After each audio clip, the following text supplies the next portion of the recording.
Hi guys, welcome to Creek Chat with Venkatesh. మీకు నాకు మనందరికీ ఇంకా మాట్లాడితే మన దేశంలో ప్రతి ఒక్కరికి ఇష్టమైన విషయాలు రెండు ఉన్నాయి. ఒకటి సినిమా, రెండోది క్రికెట్. మనందరం కూడా వీటిని విపరీతంగా ఇష్టపడతాం. అండ్ ఈ రెండు ఫీల్డ్స్ మధ్య మంచి అవినాభావ సంబంధం కూడా ఉంది. ఆ కనెక్షన్ లవ్ అఫైర్ కూడా. ఆ లవ్ అఫైర్ అలాంటిదంటే చాలామంది క్రికెటర్స్, చాలామంది బాలీవుడ్ భామల ప్రేమలో పడ్డారు. కొన్ని పెళ్ళిళ్ళ దాకా వెళ్ళి, కొన్ని కేవలం ప్రేమగానే మిగిలిపోయింది. సో ఈరోజు వాలంటైన్స్ డే సందర్భంగా మన యంగ్ ఫ్రెండ్ కృష్ణమూర్తి నీలి సూచించినట్టుగా నేను ఈ వీడియో చేయదలిచాను. సో సినిమా, క్రికెట్ కపుల్స్ గురించి మన వీడియోలో మాట్లాడుకుందాం. చాలా కనెక్షన్ ఉంది బోర్డంతా. రెండు గ్లామర్ ఫీల్డ్స్ కదా. గ్లామర్ ఫీల్డ్స్లో cricketers and Bollywood heroines, Bollywood కావచ్చు, టాలీవుడ్ కావచ్చు, ఎక్కడైనా కావచ్చు, వాళ్ళ మధ్య ఈ ప్రామాయణాలు బోల్డ్ అని మనకు కనిపిస్తాయి. అన్నిటికంటే ముఖ్యంగా 1960s the great legendary allrounder Garry Sobers India వచ్చినప్పుడు, అప్పుడు ఒక బాలీవుడ్ హీరోయిన్ ఉండేది. ఆమె పేరు అంజు మహేంద్రు. అంజు మహేంద్రుతో అతను ప్రేమలో పడ్డాడు. ఇద్దరి మధ్య ఒక అఫైర్ నడిచిందని చెప్పారు. అది పెళ్లి దాకా అదేం వెళ్ళలేదు. అది ఓన్లీ ఆ టూర్ వరకే పరిమితమైంది. బట్ అప్పట్లో అది పెద్ద సెన్సేషన్ అయింది. ఎందుకంటే అప్పట్లో that was very very new.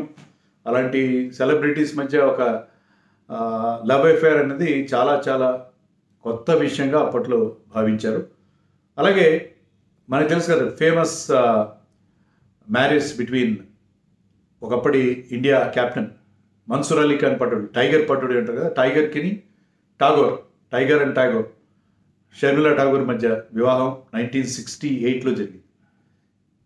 So వాళ్ళిద్దరూ ఇంటర్ కాస్ట్ మ్యారేజ్ అది. ఎందుకంటే Pataudi was a Muslim, Sharmila Hindu.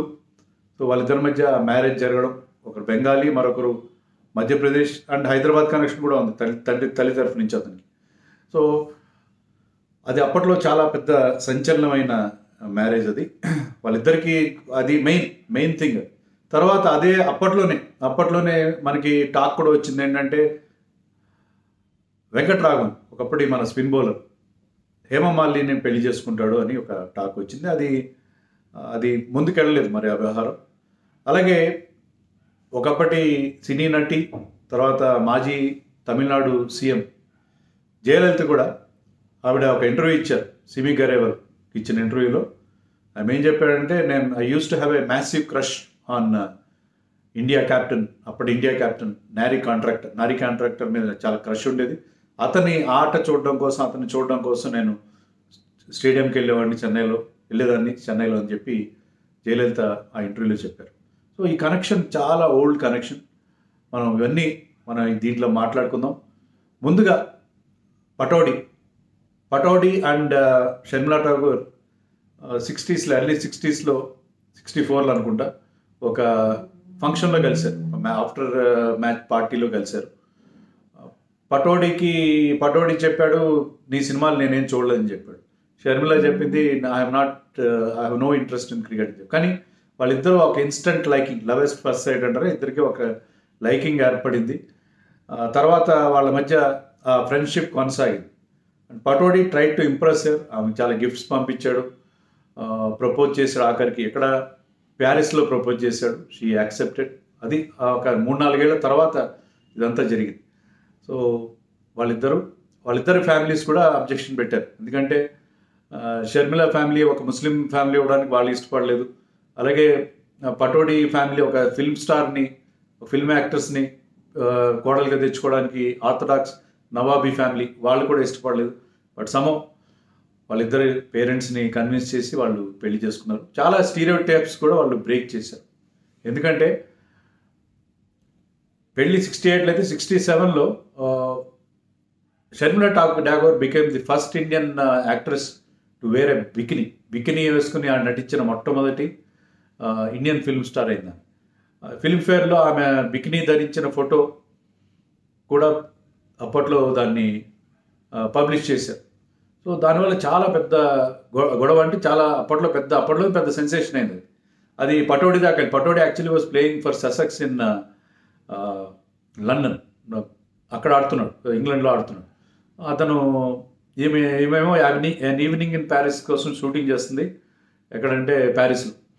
So telegram పంపించాడు, రిలాక్స్, నువ్వు బాగానే ఉండుంటూ ఆ సూట్ వేసుకుంటే నువ్వు బాగానే must be good, looking very good అని చెప్పాడు. సో అతను ఎంత బ్రాడ్ మైండెడ్గా దాన్ని తీసుకున్నాడో, దాన్ని పెద్ద ఇష్యూ చేయలేదనేది నాకు ఎంతో నచ్చిందని చెప్పి పటోడి మీద వచ్చిన ఒక పుస్తకం దాంట్లో ఫోర్వర్డ్ రాస్తూ షర్మిలా ఠాగూర్ మెన్షన్ చేసింది. సో వాళ్ళ తర్వాత మ్యారేజ్ తర్వాత కూడా షీ కంటిన్యూ టు యాక్ట్, తల్లి అయిన తర్వాత కూడా she continue to act.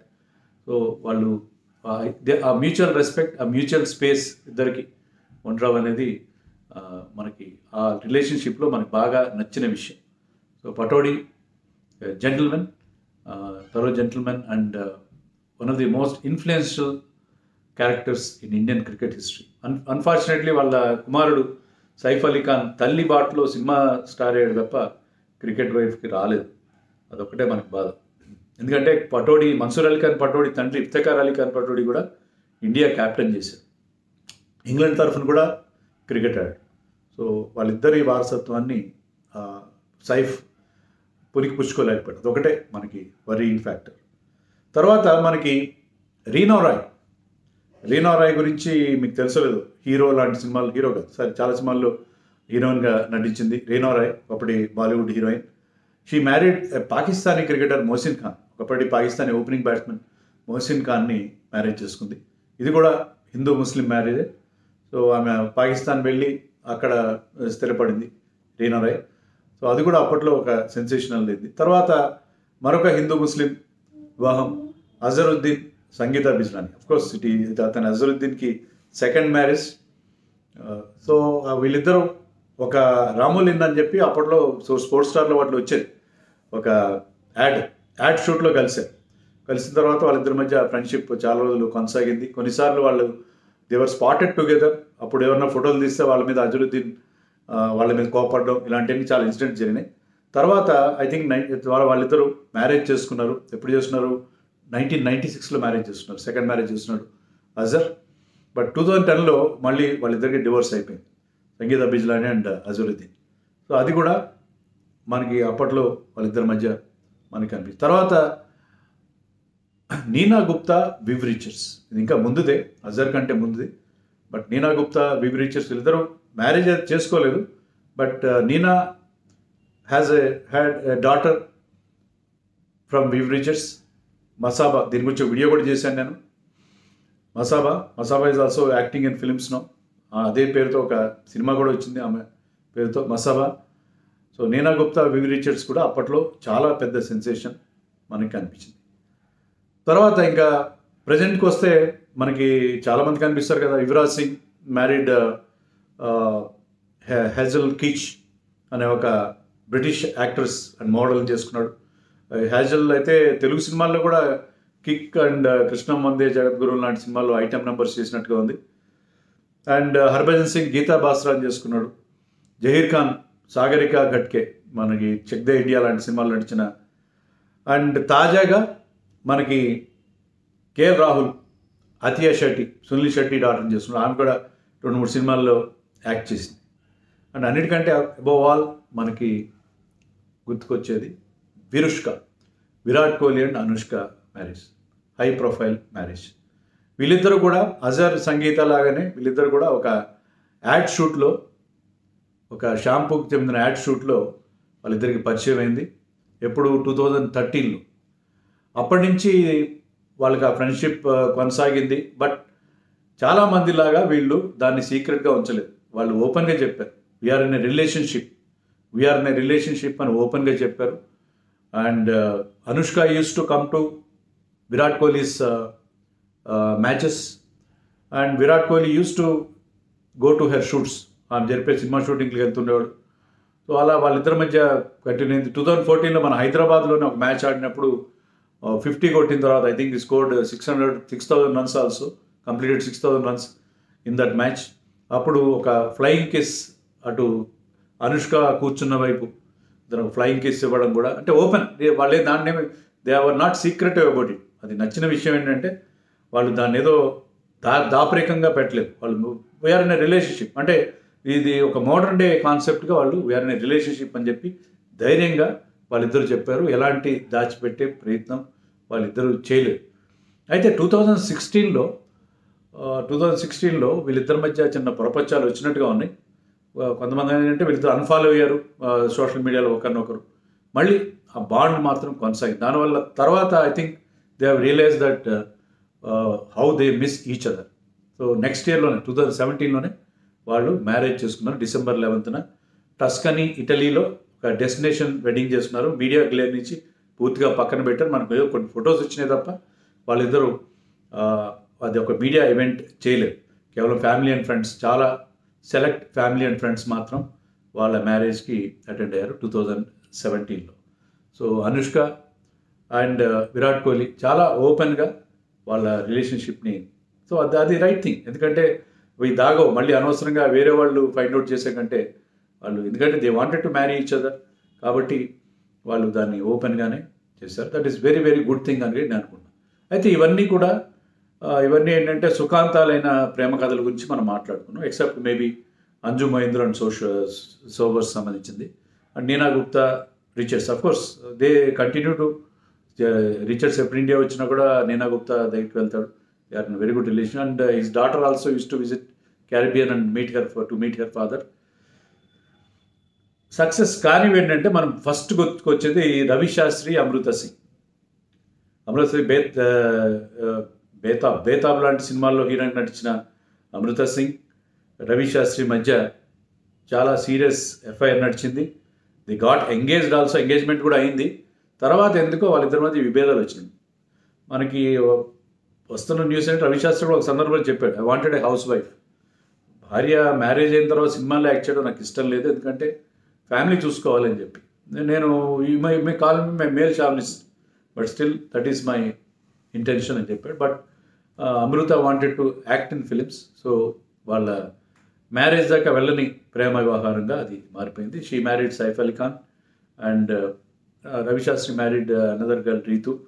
So అక్కడ వాళ్ళ ఇది ఎండ్ అయిపోయింది. అలాగే Yuvraj Singh was linked up with Kim Sharma, మన ఖడ్గం సినిమాలో నటించిన కిమ్ శర్మతో, తర్వాత దీపికా పడుకోన్తో కూడా అతని name was linked up for some time. Even Dhoni పేరు కూడా వినిపించింది ఒక స్టేజ్లో.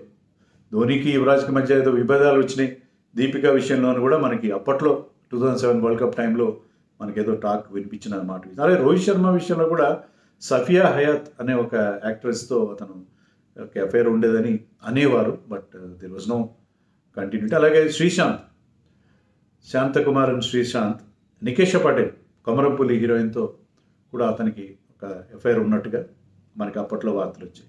అండ్ తాజాగా రిషబ్ పంత్ విత్ ఉర్వశి రౌటేలా. అది రిషబ్ పంత్కి యాక్చువల్గా ఆమె మీద ఏమైనా ఆమెతో ఎలాంటి ఫ్రెండ్షిప్ ఉందో లేదో తెలియదు, కానీ I think she was using his name to get some cheap publicity అన్నట్టుగానే మనకు అనిపించింది. సో ఇలాంటివి చాలా చాలా మనకి కనిపిస్తాయి. Bollywood and cricket connections, Bollywood మెయిన్గా బాలీవుడ్, మన టాలీవుడ్లో వాటిలో ఉన్నాయేమో నాకైతే తెలీదు, బట్ ఇవైతే మనకి ఓపెన్గా మనకి తెలిసిన విషయాలు, పెళ్ళిళ్ళు అయినవి. సో ఈ వ్యాలంటైన్ డే సందర్భంగా నేను ఇలాంటి వ్యాలంటైన్ డేలు అవన్నీ నాకు పెద్దగా ఇష్టం ఉండదు, ఎందుకంటే ఏదో మార్కెటింగ్ చేసుకోవడానికి, ప్రోడక్ట్స్ అమ్ముకోవడానికి పెట్టిన వెస్ట్రన్ కాన్సెప్ట్స్గా నేను భావిస్తాను. కానీ కొన్ని బాగానే ఉంటాయి. మదర్స్ డే, ఫాదర్స్ డే, ఆ రోజున మళ్ళీ మన ఫాదర్ని కానీ మదర్ని కానీ గుర్తు తెచ్చుకోవడానికి, ఫ్రెండ్షిప్ డే రోజున మన మర్చిపోయిన స్నేహితుల్ని మళ్ళీ పలకరించడానికి, ఆ రకంగా ఇవి పనిచేస్తాయి. అలాగే మీరు మర్చిపోయిన పాత లవ్లు కూడా మీరు తవ్వుకోకండి. మీరు stay in the present and be happy with your relationships.